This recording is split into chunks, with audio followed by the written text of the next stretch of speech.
नमस्कार दोस्तों, witty wire Hindi में आपका स्वागत है। इससे पहले कि विश्वकर्मा कोई और कदम उठाते, यह जानना आवश्यक है कि वे कौन थे। विश्वकर्मा देवों के शिल्पी और ब्रह्मा के पुत्र थे। उन्हें सृष्टि का दिव्य वास्तुकार और देवों का अभियंता कहा जाता है। उनके हाथों से ही स्वर्गलोक, इंद्र का सिंहासन और यहाँ तक कि श्री कृष्ण की द्वारका का भी निर्माण हुआ। उनके निर्मित अस्त्रों में भगवान विष्णु का सुदर्शन चक्र और शिव का त्रिशूल भी शामिल थे। वे केवल एक निर्माता नहीं, बल्कि ज्ञान और कला के भी प्रतीक थे। शनिदेव के जन्म के साथ ही स्वयं महादेव ने विश्वकर्मा से एक असाधारण शक्ति दंड बनाने को कहा था। जब विश्वकर्मा ने वह दंड बनाया तो महादेव ने कहा कि इसका असली स्वामी ही इसे उठा सकता है। जो इसे उठाएगा वही होगा कर्मफल दाता। महादेव ने बताया कि इस दंड में इतनी शक्ति होगी कि इसका स्वामी निष्पक्ष न्याय कर सकेगा। वह न देवताओं का पक्ष लेगा और न ही दानवों का, बल्कि हर प्राणी को उसके कर्मों के अनुसार फल देगा। उस शक्ति दंड को उठाने के लिए बहुत से देवों और दानवों ने प्रयत्न किया, पर सब विफल रहे। वह दंड इतना भारी था कि उसे कोई उठा ही नहीं सका। जैसे ही शनिदेव विश्वकर्मा के भव्य भवन में आए तो उस शक्तिशाली दंड ने अपनी ऊर्जा से शनि को पुकारना शुरू कर दिया। यही वह रहस्यमयी आवाज थी जो बार बार शनिदेव को अपनी ओर बुला रही थी। उसी की ध्वनि शनिदेव के कानों में बार बार सुनाई पड़ रही थी, शनै शनै शनि। और इस रहस्यमयी पुकार का अर्थ था धीरे धीरे शनि।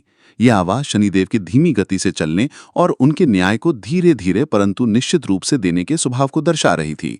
यह आवाज इस बात का संकेत थी कि शनिदेव ही वह चुने हुए कर्मफलदाता हैं, जिन्हें न्याय के मार्ग पर धीरे धीरे और धैर्य से चलना होगा, ताकि हर कर्म का उचित फल मिल सके। देवराज इंद्र को शनि के अज्ञात शक्ति होने का संदेह शनि के सूर्यपुत्र होने पर कम तो हुआ, पर पूरी तरह खत्म नहीं हुआ। वे अभी भी शनि की परीक्षा लेना चाहते थे कि वही अज्ञात शक्ति है या नहीं। इसलिए देवराज इंद्र ने एक और चाल चली।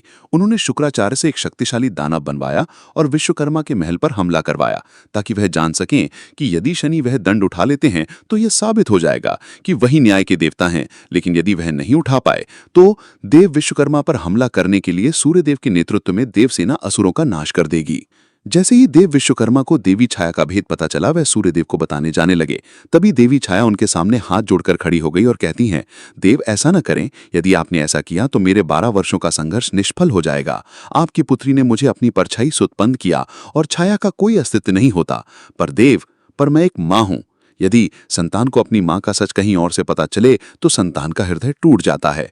हे देव, मुझे एक अवसर दे दीजिए, सिर्फ एक अवसर, ताकि मैं अपनी संतान को अपना सच स्वयं बता सकूं। आपको क्या लगता है कि क्या देवी छाया अपने रहस्य को शनिदेव को बता पाएंगे? और क्या शनिदेव उस शक्ति दंड को उठा पाएंगे? हमें कमेंट करके जरूर बताएं। ऐसी ही और रहस्यमयी कहानियों के लिए हमारे चैनल को सब्सक्राइब करें और इस वीडियो को लाइक करें। मिलते हैं अगली वीडियो में।